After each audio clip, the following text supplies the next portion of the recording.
चल चल सेठी मदन काका और शंकर भाई मारपीट हेलेनी। अले अले थकाल थकाल आरंभ कर देले दी दंदा काउ ताल ताल ताल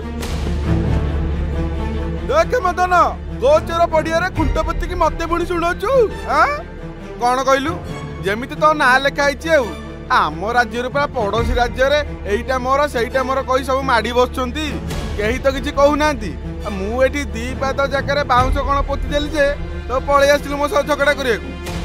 कौन मदन काका शंकर भाई तुम मानकर आ किछि काम नै मते एमिति जदि राज्य पय किछि करन तो ताले भलो होंता। अरे तो को विषय रे कहउछि नटिया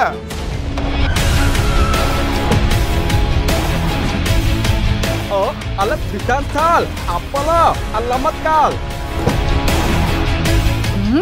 अरे ओनो दीदी भी आसुंत रे सेमिति कहले तम माने बुझी परिबनी तम मान को देखिबा को पड़िबो। आ कोन देखिबु सर आम नुआ फिल्म परब ए डिसेंबर 20 तारिख रे आसुची।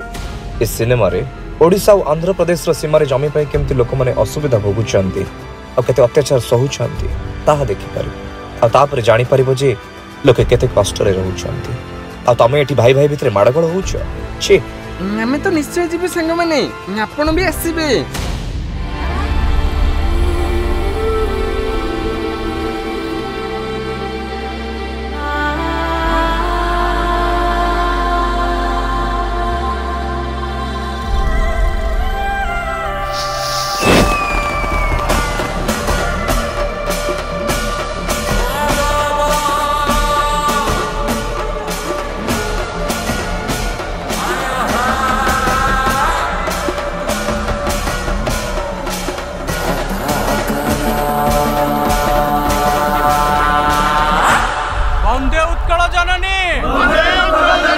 गजपति आंध्रार हबनी।